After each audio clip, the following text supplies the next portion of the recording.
Hello and welcome to a very belated video. I know I haven't posted in ages as always. Anyway, I'm Gia, the fat one is Daisy. Today's video I want to talk about the importance of journaling, and I'm gonna give you a story that literally happened yesterday and how it made me realize how powerful journaling is. Okay, so just a quick backstory. I went to Pakistan for 3 weeks for my sister's wedding, and then I've been back for about 3 weeks now. But the 3 weeks that I've been back, I've been like lazy, lethargic. I'm not doing the tasks that I said I would, even though they're small and simple. I'm just not, like, even when I'm sitting down to get work, I'm just easily distracted, and it's just, I'm not in flow, which is not normally me, right? And I'm a bit snappy, still meditating, still exercising, but I'm not like how I normally am.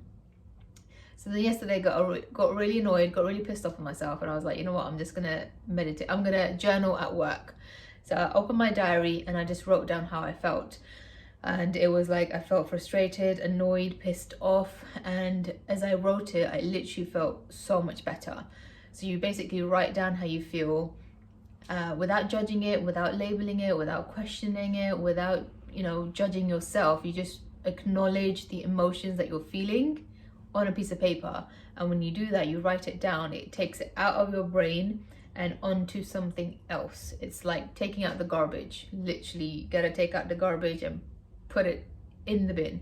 And that's what you're doing when you're journaling. So I wrote it down, and so I was like, I acknowledge I feel this way, but then I was like, actually, I'm gonna be happy and proud of what I have achieved so far, and not look at what I haven't. So I'm gonna focus on the gratitude, I'm gonna focus on the blessing that I do have and not what I don't have. And just in writing that and just coming into flow, I felt so good, and it felt like a weight had been lifted off. It literally felt like that, and I was like happier, I was like lighter, I was back to my normal happy bouncy self. Isn't that right? I think she concurs. My goodness, she is so white. She cleans herself like a lot. Anyway, yeah, so journaling is like, especially, if you've gone through trauma and you're going through a lot of things at the moment, I would highly recommend journaling. You don't have to, there doesn't have to be an agenda with journaling. Just start with how you're feeling, how your day's been, how your day is going, what you've eaten. Like, if you find it really hard to write, just what have you eaten, what are you wearing, what are you doing for the day. Just start with simple things like that.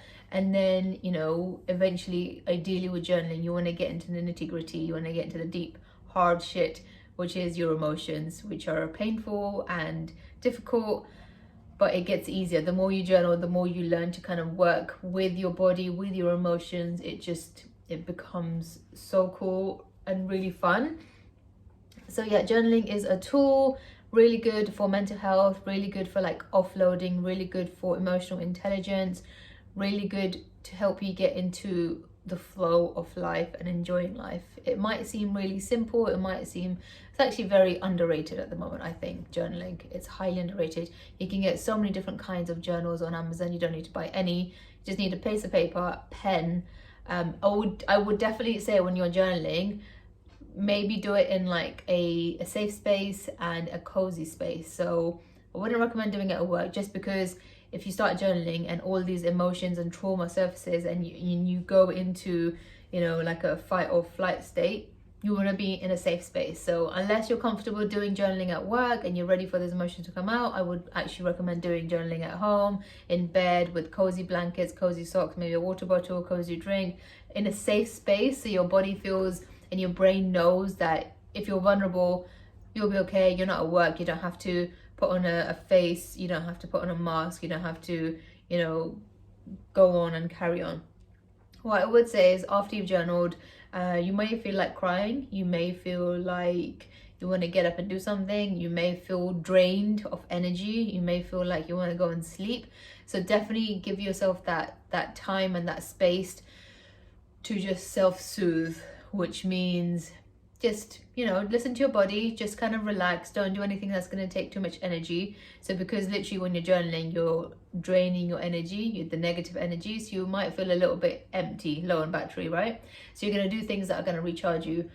That could look like exercising, that could like doing something that's going to, energize your body, or it could look like actually just being in bed, being in a cozy environment, safe environment with cozy blankets and cozy socks, and just having self-compassion and just being like, hey, I've just gone through this, I've processed this emotion, processed this trauma memory, and I'm just here for myself. I'm gonna give myself the time, the space, the love, the energy to just know that it's okay, I'm safe, and so that next time when I need to process a trauma or a memory or journal, I know I'm safe. I don't need to panic. I don't need to be in a fight or flight state again. And yeah, that's my 2 cents on kind of helping you heal your past and live a life of peace, love, and joy, and protein.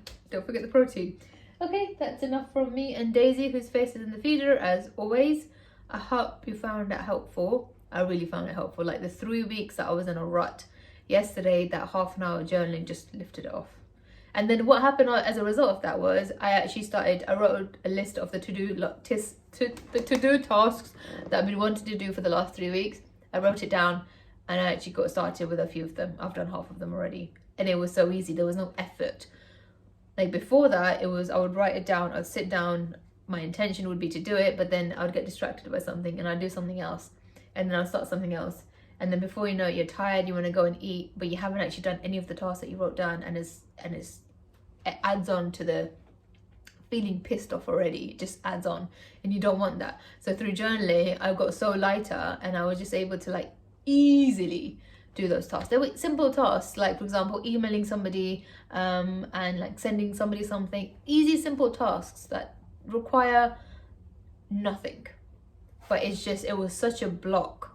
It was like somebody was pushing down like a suitcase on your head, and so you just, whatever you tried to do, you just couldn't, because it was just too much. And then when I journaled, I just felt so much lighter, and it was just so easy. And it's just, it feels weird to describe it, but unless you've gone through that process, it's hard to understand. So that's why I would highly recommend you journal, start off anywhere, and try and build it into a habit. It's not a habit for me, but I want to build it into a habit.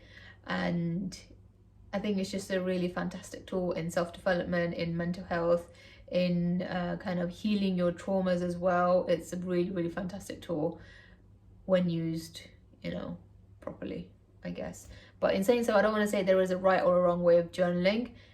In the beginning, just write down what you're feeling or what you ate, just something, just get in the habit of just writing. When you're writing, you're actually taking something from the mental, putting it into the physical. So you can actually use writing to manifest stuff. That's in a different video. If you want, then let me know. For this video, we're talking about healing and just like mental health and what you can do to kind of help yourself to heal your traumas. Okay, my food is warmed up. I'm gonna go and eat. I hope you found that helpful. Let me know if you want me to do any more videos on like journaling or mental health. I am going to be doing videos on mental health because that's what I do. It's my favorite topic, mental health and training and food, obviously. In the meantime, I'm going to do the cringy thing that I always do. If you guys have seen the other videos, you know what it is.